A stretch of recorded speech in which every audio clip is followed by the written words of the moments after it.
In 1 Corinthians chapter 1, verse 10, Paul wrote to a deeply divided congregation, saying, "I appeal to you, brothers, by the name of our Lord Jesus Christ, that all of you agree, and that there be no divisions among you, but that you be united in the same mind and the same judgment." The Bible is the final authority for faith and practice within the church, yet people can't seem to agree on what it says. Clearly, if there are many different interpretations about what the Bible teaches, most of them must be wrong.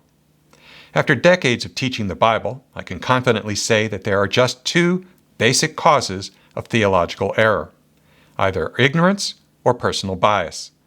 The other thing that I have learned is that I can help people with the former, but not the latter. Many people are biblically illiterate. They couldn't list the 10 Commandments or name the 4 Gospels, even if you handed them a Bible. Reading the Bible on a regular basis is good because the Bible is the best commentary on the Bible. But proper interpretation and application sometimes requires an understanding of biblical languages, textual criticism, hermeneutics, critical thinking skills, literary analysis, ancient history, Oriental culture, geography, and archaeology. Christians are called to grow in the grace and knowledge of our Lord and Savior. Therefore, I encourage all believers to learn the principles of inductive Bible study. This is a logical and methodical approach to personal Bible study that allows a person to learn faster with less effort than simply reading the Bible haphazardly. It also helps a person interpret and apply the Bible more accurately. If Christians would follow the principles of inductive Bible study, there should be a gradual trend toward greater unity within a congregation or fellowship. But Bible study alone will not produce unity. If knowledge alone could solve theological questions, then biblical scholars would all agree about everything. They don't.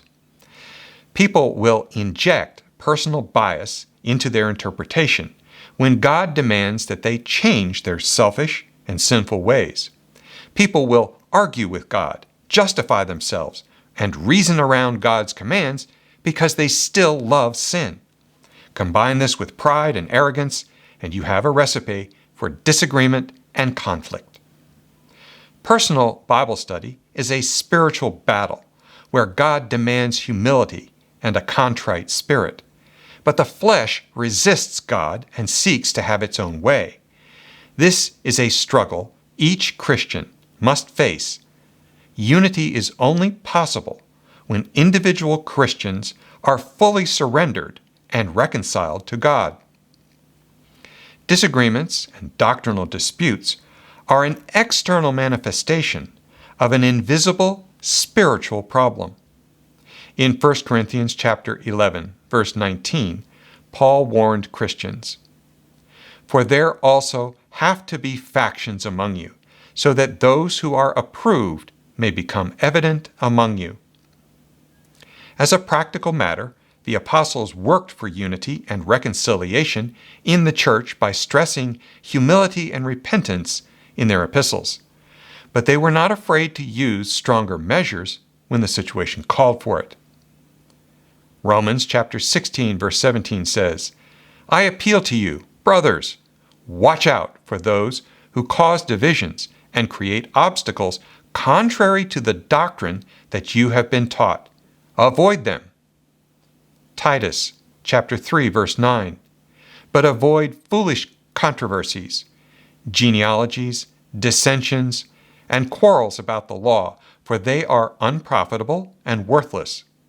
As for a person who stirs up division, after warning him once and then twice, have nothing more to do with him, knowing that such a person is warped and sinful, he is self-condemned."